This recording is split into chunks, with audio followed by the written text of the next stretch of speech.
Ten Commandments, and then Moses is up on the mountain for 40 days up there. He's getting literally down encoded to him what we know as the Torah, the law. The first 5 books of the Old Testament, he's getting that encoded down.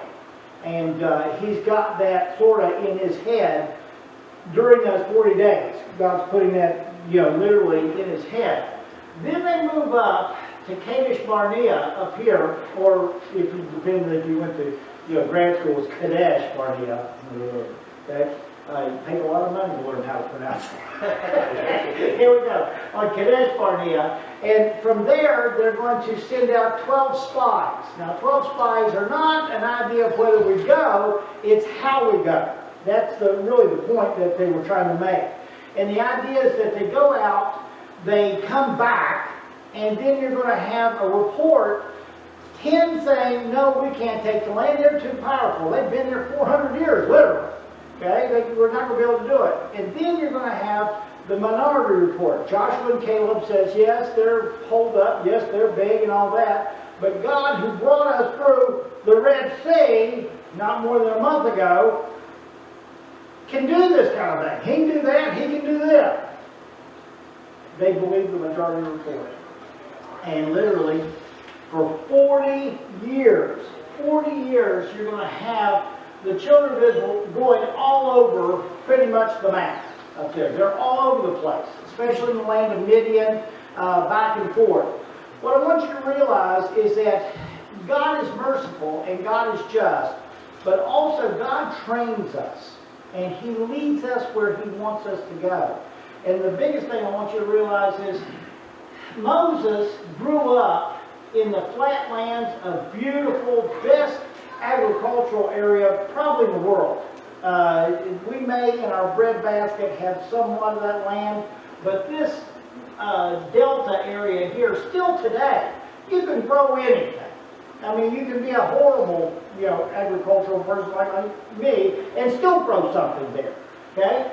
He is born and raised in that, but he's going to be called on leading 1 to 6 million people through the likes of this. And so God pulls him out at 40 years old. He does a horrendous mistake himself, trying to do it in his own power. But he is trained as an Egyptian general and is thrust all the way down here over into the land of Midian. And for 40 more years, he is a shepherd. Not even for his own flocks and stuff. It's his father-in-law. And where he gets the burning bush is right down here where he's going to bring those people back to find Jebel Musa, Mountain of Moses. The same where the burning bush was is where they're going to get the 10 Commandments. He's all the way down here. He has learned in 40 years how to take sheep through a horrible, no-good desert. That's prepping him up that he's going to be sitting up here with literally a God who says you're going to march an entire generation into the desert. And you're going to march them all the way through here and make them all survive with their children surviving, but them dying along the way. Only Joshua and Caleb are going to be alive at the end of these 40 years. The entire other peoples are going to be turned over. So you're going to have that generation die, and you're going to have to train up a new generation. As you train them up, they're going to be lean and mean out in the desert, and you're going to train them how to be not only shepherds, but also commandos at the same time. Then you're going to move them up here all the way up. If I look over here, go to Mount Nebo, and that is where Moses is going to die. Now, I'll give you a little better shot of it. There it is. Going to go up to the Dead Sea in Mount Nebo right here, and he actually gets to see from Mount Nebo the Promised Land. You want to see what he was looking at? There's the view. That's from Mount Nebo. He looks across. Here's the Dead Sea. Here is Jericho, right across here. And if you look way up here and kind of squint real hard, that's Jerusalem. That's that gold dome thing in the middle of Jerusalem. You can see it all the way from there. So Moses got to see the land, but he didn't get to go in. Joshua, one of the two who said yes 40 years ago, gets control and he gets to take the folks in. Now, as he's going to go in, From Mount Nebo to this direction, he's going to have two major obstacles right off the bat. If you're going to invade the land, you're going to have the Jordan River coming down here. Realize this is as low can be. This is the lowest spot on the planet. It is a giant sinkhole that everything runs into the Dead Sea, nothing runs out of it, and it's just full of horrible, nasty minerals. Smells awful, salty, gross. You can float in it and swim in it. I don't care if you can swim or not. You can still swim in this. You just bob like a cork. There's guys who are thin, not fat guys. I know fat guys can float in anything. I know. Okay, but the idea is you can get in. Even skinny people can get in and sit and read the paper, floating in there like a cork. It's really something. The idea is this little rift valley here, almost all of it is way below sea level. It's a giant sinkhole down there. Now, the other major obstacle is the major town of Jericho. The one town that was the gateway to go up into the hill land toward Bethlehem, Hebron, and especially Jerusalem. As you were going up there, you had to pass through that. And this is the big city that guarded it, so to speak. Okay? It's still there even today. It's a big archaeological dig, but it's huge. And it was built on a huge rock formation, and then they just built on top of the rock as it went up. Now, this wasn't just one generation or one group. It's a major archaeological dig there.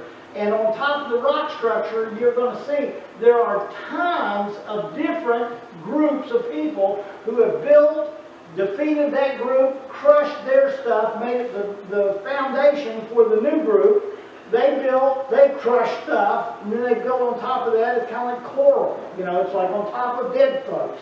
One time, one or another. The original rock, and then you go up, up, up. As I always say, it looks like a historical parfait. And when you're an archaeologist, you start digging down. This is called a tell, T-E-L-L. And a tell is where you start digging down and go, okay, that was that part of people. I'm getting that pottery and that kind of implements or whatever. Then I dig down, oh, this is a whole different group, isn't it? They're writing different language and all that. Then you go down further, it's that kind of thing as it goes down through. Today, if you go there, there's a modern city of what we would call Jericho. They call it different. But then the archaeological dig is right here. It sets up, it's a pronounced area, and literally all year long, different universities have the right to come in there. And it's like, ants on top of an anthill. All year long, they're crawling all over this thing. That's why we know so much about Jericho. It's just been really, really good. The university or the seminary that I went to had rights to go into Timnah. Timnah is where Samson was from. And we learned a ton. They had a museum on campus and all the stuff that you get. So these are the big guys here. These are the Harvards, the Princetons, the Yales, the Oxfords.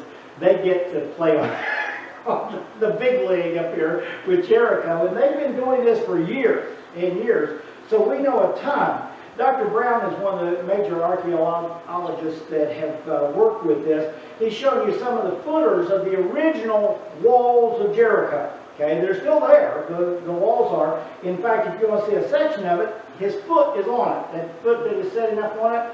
He showed you some of the back stuff, but this is part of that wall that has fallen down. So you get an idea of what it looks like. The original folks that went into the land, so to speak, they stop over on the other side of the Jordan. They send spies. He just sends two. I love it. We had a better time when we did Joshua and Caleb. When I did me and Caleb, so I'm just going to send two. I'm going to send 12. That didn't work very well, so I'm just going to send two. I kind of like that. Now, this isn't a good representation other than this was like a cartoon version of this thing. It's not looking like the actual walls did, but the feeling is the same. Like, oh, how do I get past that? Okay, this humongous wall. I know it looks like going into Mordor or something, if you're doing the Lord of the Rings. But the feel is the same. I want you to put in your crawl, as you're hearing this history stuff, which is really nice stuff to hear, I want you to think for a minute, everyone in their lives has one of these that you're looking at. It may be a health issue, it may be a family issue, it may be a relationship issue, it may be all kinds of stuff that you can't solve. It is beyond you to solve it. This is a God thing. God's going to have to intervene to get this thing fixed. Okay, well, you don't know this boss. No, God does. You don't know this spouse. No, but God does. You don't know this health issue that they're trying to figure out, and they don't know beans and China or what they're doing, But God does. Okay, you ready? Now, here's what it actually looked like. Okay? I love it because it's set out in the middle of nowhere, flat, on this huge rock, and then they built the city on top of it, but they had two walls, not one. So when you said the walls came from, walls, plural, came tumbling down. Okay? They had a lower wall, which seemed higher because they dug a huge ditch around it. So the opposing army would have to go down in the ditch and come back up in the ditch, which is the killing zone right there. Then they hit the first wall, which had a retainment wall holding it up so it wouldn't slide off the rock, because you're building on top of a rock, so you have to reinforce it. And so the building wall, so they come with another killing zone. Then they have to get through that wall somehow, and after they breach that wall, they have a whole other ring city. Now, on that ring city, that is like in the Old West where you had the wrong side of the tracks. Okay, every town that was on the railroad tracks going out west, you had the good side of the city, where the upstanding people were, and then you had the wrong side of the tracks. The wrong side of the tracks was that they had bellowing smoke and stuff coming out of those, fire with everything from coal to wood to whatever, and the prevailing winds always blew in one direction. So the wrong side of the tracks meant you got all the train soot flying on you, where the good people, the people that had money, got on the other side of the tracks. Okay, I know that from experience too. The wrong side of the tracks. Okay, the idea is this: you're in this area, you're in commerce, and you're not the high point of society. The high point of society meant that you had to go through all this, breach that, then you came to another humongous wall. And you had to breach that to get into the good people of the city, so to speak. So there's ancient Jericho. Well, the spies came in, and naturally they get into the wrong side of the tracks rather easily. Okay, they look just like strangers passing through. Don't mind me, I'm coming through. Well, they know to get into the other part of the city and to kind of do a recon, they're going to have to stay somewhere. Now, there wasn't motels and all that kind of stuff. There was Rahab the harlot. Now, I've seen it go both ways. I've seen one where they're trying to do Sunday school the best that they possibly can, and they said, really, this is an innkeeper, okay? And they just had kind of that rep because they took in everybody who came along, and they got, or they, how would you like to have that, caveat with your name? It's right here, the harlot. It's like, that's not nice.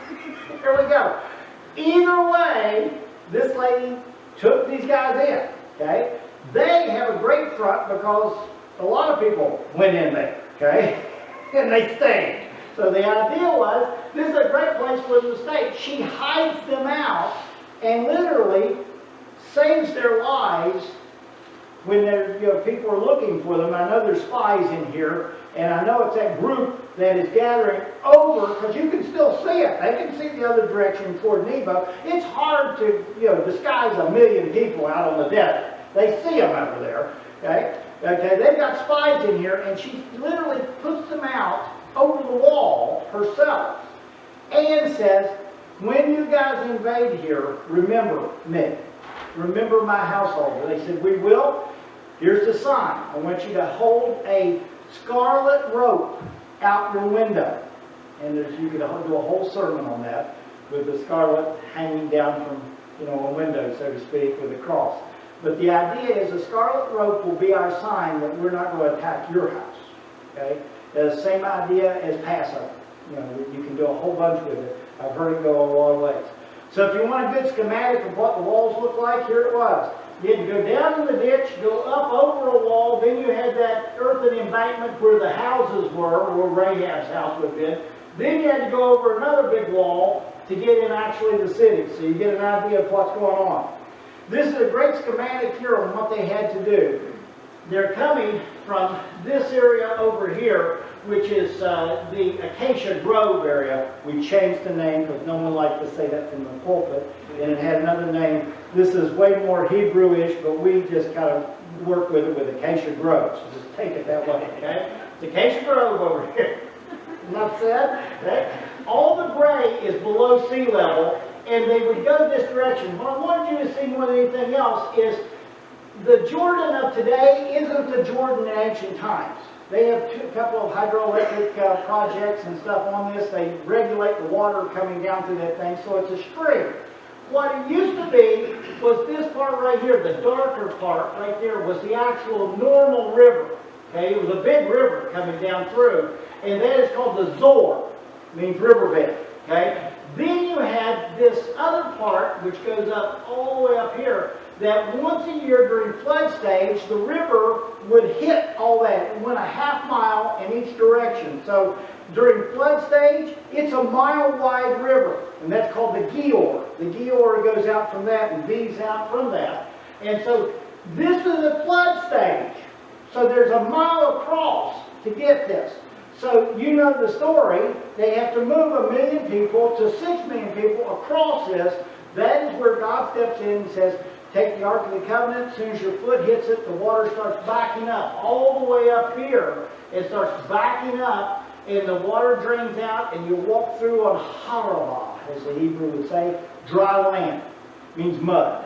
Okay, but you're going to go across. And literally, these folks in Jericho see that.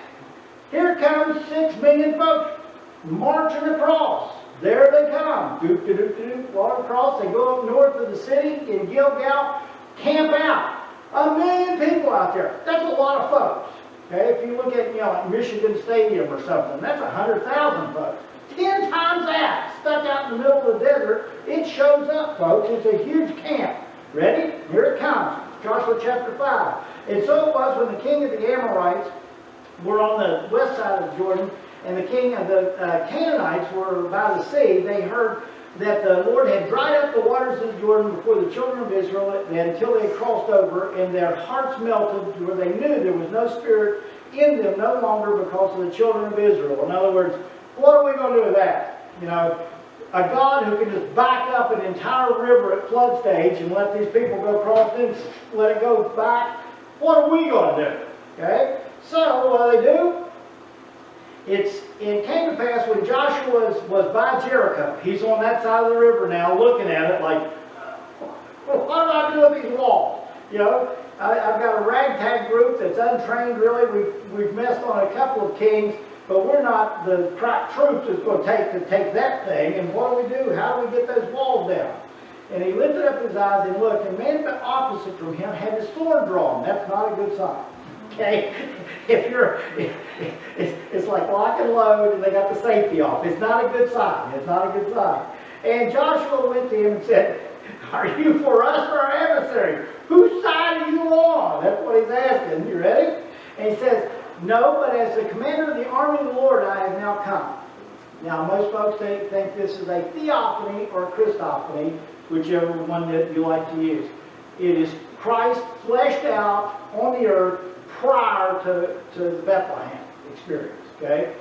About 4 or 5 times in the Old Testament, you have not an angel of the Lord, but as the commander or the angel of the Lord standing there. And he says, I've come. Joshua fell on his face before the earth, and he worshipped and says, what does my Lord say to his servant?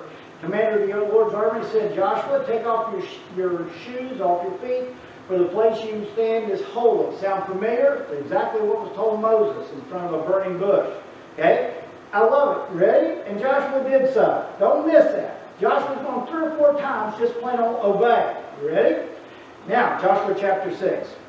And Jericho was securely shut up because of the children of Israel. In other words, both of those gates, they're shut. Boarded across. It's like, we've got 6 million people, maybe 1 million, but there's a lot of them just sitting out here chomping at the bit over us. Shut the gates. Nobody comes in, nobody goes out. You remember what it looks like? That's what they're looking at. You ready? Here it comes. And the Lord said to Joshua, see, I have given you Jericho in your hand. They're all bottled up in there. Here we go. They're all thinking, this is going to be a siege. We're going to outlast them. Yeah, it's okay. People come and gone before. And you shall march around the city. Your men of war shall go around the city once. This you shall do 6 days over. And there's 7 priests who bear 7 trumpets of ram's horns that will go before the ark. So the ark of the covenant is going to go before them. You're going to be blowing trumpets, not like the Europeans who have nice little trumpets. It's going to be the shofars, the ram's horns, but you know, it's nice. They're ours. Here we go. Here we go. All right, battle strategy number 2. Ready? And 7 priests will go and bear trumpets and the 7 horns before the ark. But the 7th day, you shall march around the city 7 times, and you're going to blow those trumpets. And it shall come to pass, when they make a long blast of ram horns, you shall hear the sound of the trumpet. All the people are going to shout with a great shout, and the walls of the city will fall flat. Really? That's the battle plan. Now, God, this doesn't make a whole lot of sense. I was thinking you were going to have us build like catapults, you know, exploding somethings. You know, we could get some Hollywood in here somewhere. You know, like, so we're all just going to march around once for 6 days, and then we're going to march around 7 times, and we're going to blow horns, and yeah, that's the plan. Correct. And all the people, you shall run in, right straight in. In other words, it's going to break up enough that you can go in from wherever you are, take the city, all 4 directions at once. Okay. Joshua the son of Nun, that's actually his parents, not an upbringing in high church, okay? There we go. Then Joshua son of Nun called the priests and said to them, take up the Ark of the Covenant, 7 priests, 7 horns, proceed around, do exactly what God said. He just plain obeyed. Okay. That's what you say? Okay. How many times you read the scripture and God says, do this, and you go, no. Rather than just, okay, I'll forgive that. Because I've been forgiven much, I'll forgive that. Okay? Okay, I'll talk to someone about that, even though my nature says I just let it go and I internalize it and I don't get anything out in the open, but I'll talk about it. Matthew 18 says go to them and talk it out. Okay, I'll go talk it out. Okay? Ready? Here it comes. A lot of writing, but I'll go through it fast.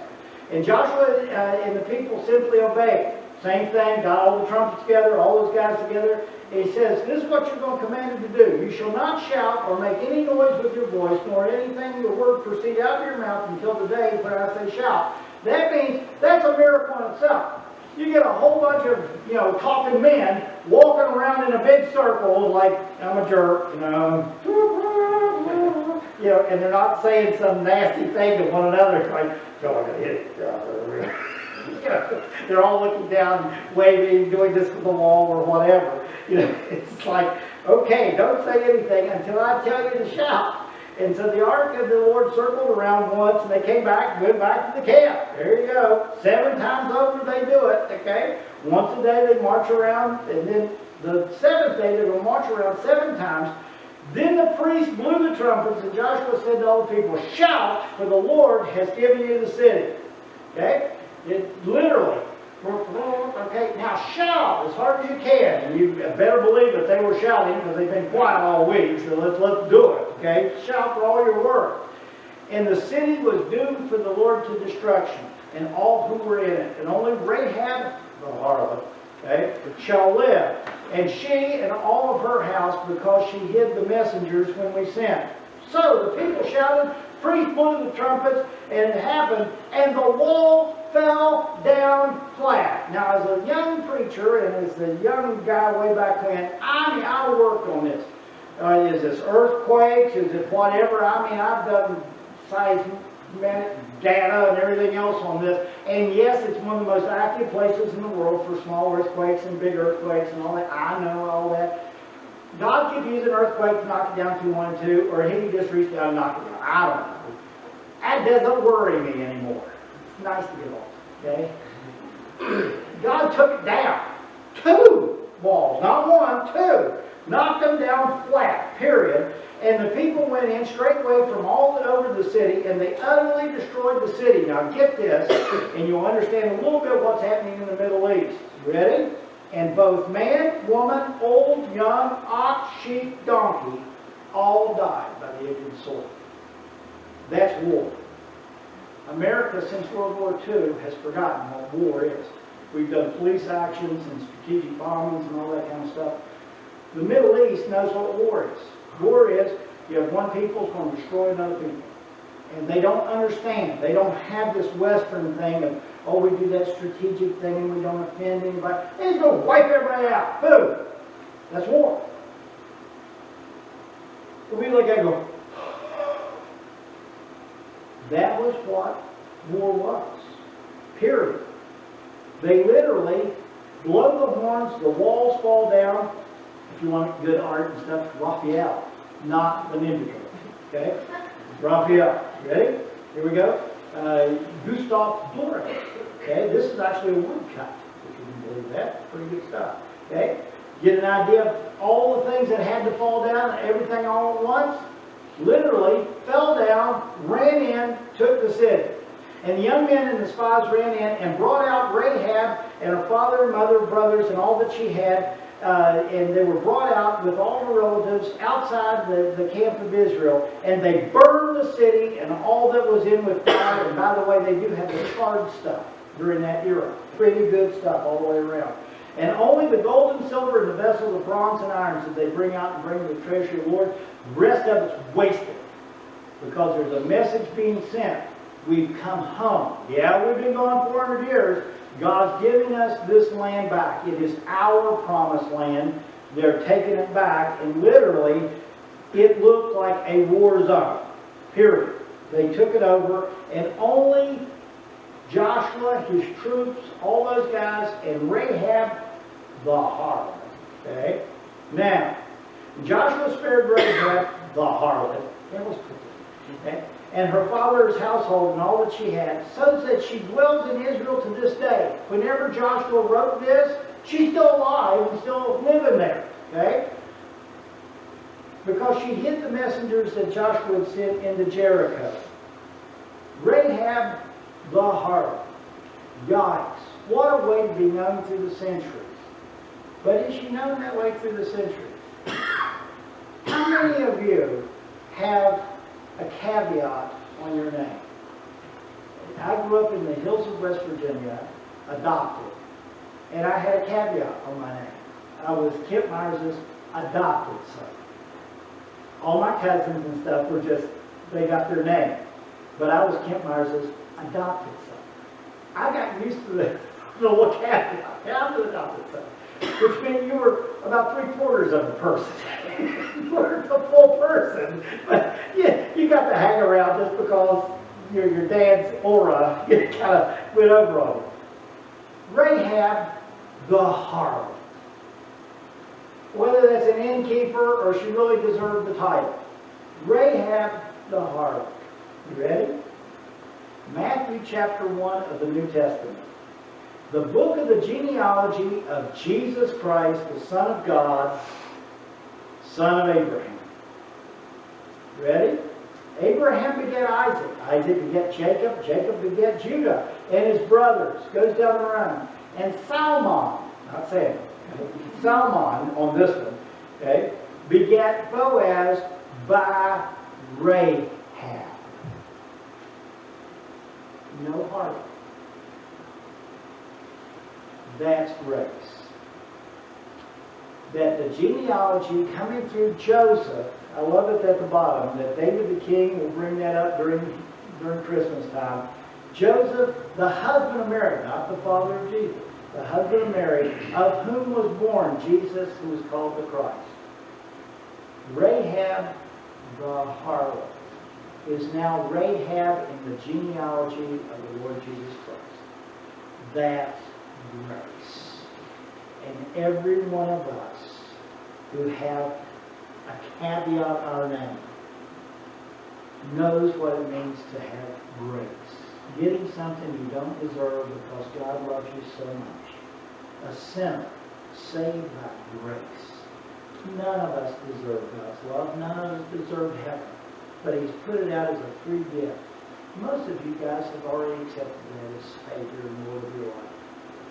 But there is a ton of people out there who have not. And that person that you know is that old, Joe the drunk, Gary, Larry, Harry, whatever, the swindler, the cheat, the womanizer, the whatever, the ladies who are this or that or whatever, has a caveat to their name. Christ died for them as much as He died for you. He's given you mercy and grace. Can't you give it to someone else? Like Rahab, the harlot, is Rahab the hero. And so are you. Go share it with someone else. Let's stand as we pray. Lord God, as we come toward Thanksgiving time, we are so thankful for our salvation.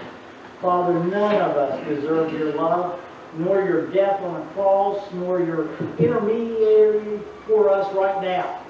That you're literally our go-between. The one who's standing before God saying, they're under my blood. Father, we ask you right now that you would come and be among us as we go out from this place, that we would share our faith in a way that can be heard, not just driving down the gospel down someone's esophagus, that somewhere along the way that we would find a quiet time that we could share with people our real heart and the real hope of going to heaven someday. Help us, Father, to do it in a way that is heard, and then it is up to those people whether they want to accept or not. It is not our job to convince them. That's your job, Father. It is our job just to be faithful and give the message out. Help us to be faithful in doing just that. Because, Father, every time we look at that type of a relationship or that type of being able to speak out, we see a wall that is higher than Jericho's two walls combined. It's terrifying to put ourselves out on the line and say, this is what God says, whether it is politically correct or not, this is what God says. And I love you enough to share with you the truth. Father, help that to be our theme as we walk out of this place today, that we're thankful, Father, that whatever is the after our name is now wiped away, and that we're under your blood and we're your children. God, thank you for the forgiveness that comes in salvation, but also, Father, give us marching orders to go out and do something in your name for your name's sake. And all God's people said, amen and amen.